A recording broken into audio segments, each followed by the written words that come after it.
Hello, welcome to this screencast where I'll be addressing the Calvin cycle, otherwise known as the light-independent reactions of photosynthesis. So at the end of this screencast, you should be able to identify the three phases of the light-independent reactions, the reactants and the products of the light-independent reactions, as well as then the location of the Calvin cycle. So trying to be able to describe and explain the role of Rubisco, the role of NADPH and ATP in the light-independent reactions, as well as then explaining what it means, what we mean by carbon fixation. So here's the, again, broad overview of the of all of photosynthesis.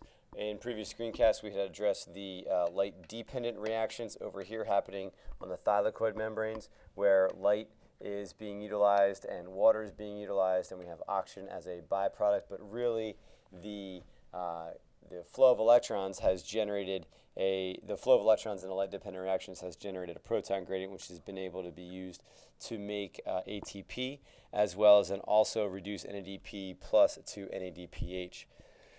These products of the light-dependent reactions then will be used in the light-independent reactions, otherwise known as the Calvin cycle, which happens out here in the stroma. So again, we're going to take ATP and NADPH and use them to spin this Calvin cycle around light-independent reactions, where we're going to take carbon dioxide here and convert it into organic molecules in carbs, proteins, and lipids. Carbs, proteins, lipids here.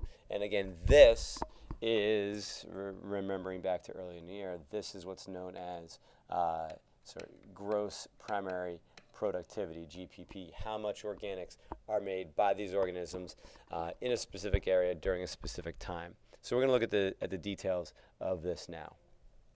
So here's the Calvin cycle. We can break this Calvin cycle down into three or four sub reactions. Phase one is going to be known as carbon fixation. This carbon fixation here is when we're going to turn, you can consider it as turning a gas into some sort of solid or some sort of organic molecule. Right? And in this case, we are going to take carbon dioxide gas, and we are going to use an enzyme called Rubisco. This enzyme Rubisco takes carbon dioxide gas and will bond it to a 5-carbon intermediate molecule over here known as RUBP, or ribulose bisphosphate. So RUBP, a 5-carbon compound. Carbon dioxide gas is a 1-carbon compound, so 5 plus 1. The enzyme, again, that's doing that is Rubisco. So this is the very, very important enzyme that's responsible for carbon fixation. Rubisco will take carbon dioxide, fix it to RUBP, and you end up getting a 6-carbon intermediate molecule. 5 plus 1 is 6. But then that immediately breaks down into 2 3-carbon compounds, right? So this 3-phosphoglycerate, also sometimes known as PGA, abbreviated as PGA, is an organic intermediate. So now what's going to happen to this organic intermediate is we're going to use ATP to phosphorylate this PGA, therefore becoming bisphosphoglycerate, so 2 phosphates now. We are then going to use NADPH to reduce this 1,3-bisphosphoglycerate to an old friend, G3P. So this second phase here, once we fix the carbon, this second phase is known as the reduction phase, where we're going to reduce these organic intermediates all the way to G3P. Reduction of the intermediates to G3P. Now, this G3P at the bottom here will enter one of two phases here. So sometimes I like to think of this as 3A and 3B. The majority of this G3P will then continue around, which is indicated by the thickness of this arrow here. The majority of that G3P continues back into the regeneration of RUBP. So several steps here to regenerate RUBP. But notice here that we're using ATP in order to do that.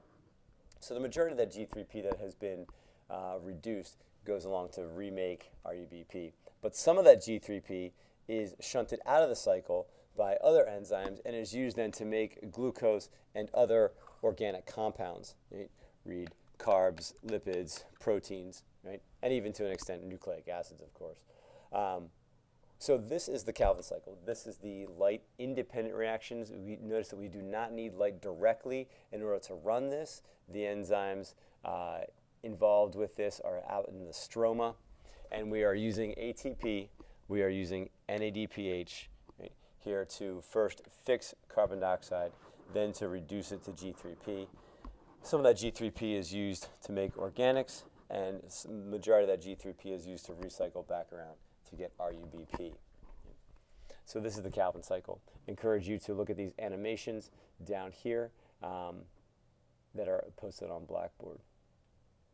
There is my graphic organizer for this, so go ahead and you can try to fill that in, and then room for you to summarize there as well.